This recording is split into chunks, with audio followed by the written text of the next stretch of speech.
describe him to me. And Muslim, look at the description of your Rasul. And for some, this would be the first time you hear what your Prophet looked like.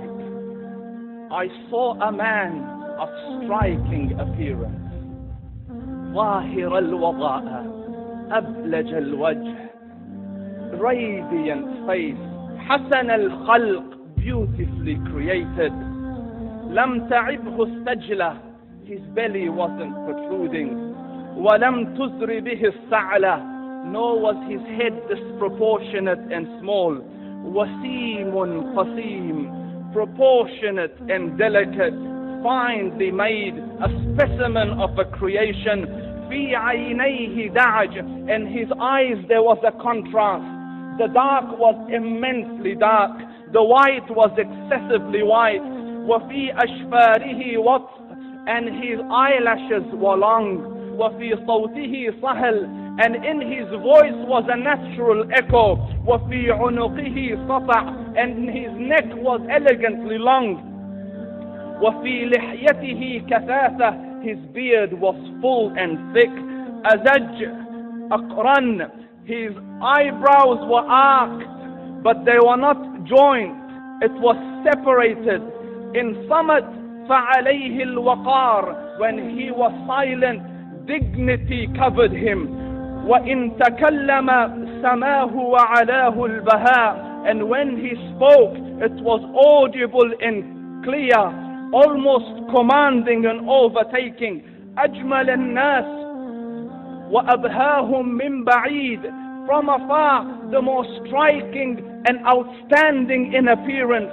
وأحسنهم وأجملهم من قريب, and when he came near, the best of them and the most handsome of them in closeness. حلو المنطق, so such an exalted and sweet level of logic. Like when he used to speak, it was so coherently logical, it was smooth and easy to understand.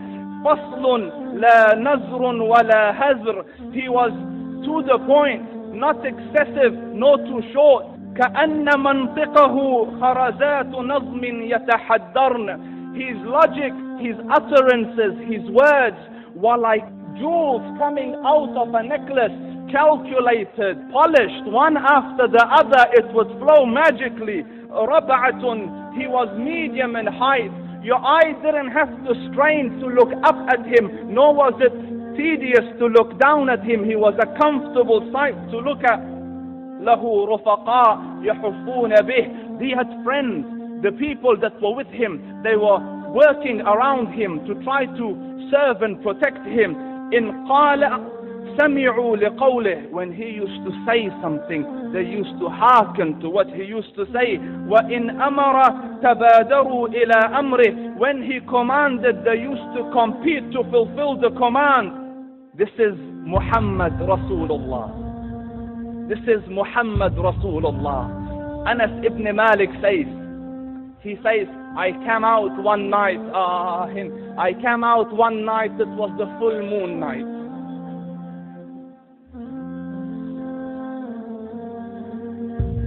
And I looked at the moon, and in the desert, understand, the moon is an awesome sight.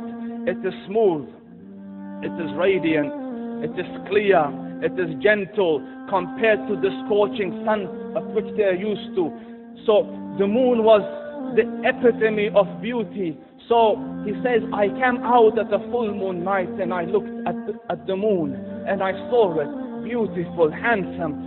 So I said, let me go see if the moon is more handsome or my Prophet is more handsome. Let me see if that is more beautiful or the Prophet is more beautiful. So I went and I saw him standing afar. So I looked at his face and I looked at the moon and I looked at his face and I looked at the moon and I looked at his face and I looked at the moon, and he said, Wallahi, he was more handsome than the moon in its entirety. That is just the look of your Rasul. Aisha radiallahu anha says, I was sewing with a needle, my needle dropped in the dark, I couldn't find it. I said, Ya Rasul, I can't find it. He moved his face close, and I swear, out of the radiance of his face, I found my needle. And the Prophet sallallahu alaihi wasallam was mind-bogglingly handsome, but his handsomeness was covered with waqar and jalal and hayba. The Sahaba say, when we used to sit at his feet, two feelings conflicting would come on the heart. The first one, you wanted to look at him. You wanted to behold the majesty of his face. And when you wanted to look up, shyness used to overtake you, so you used to look down. Amr ibn al-As says, I sat with him many times, but if you ask me to describe his face, I can't describe it. I wouldn't be able to look up to him ijlalan wa ta'zeeman. I couldn't look up at him. And that is why he didn't have the problems that Yusuf alayhi salam had. Because it was difficult to penetrate the awe and the splendor of the Rasul.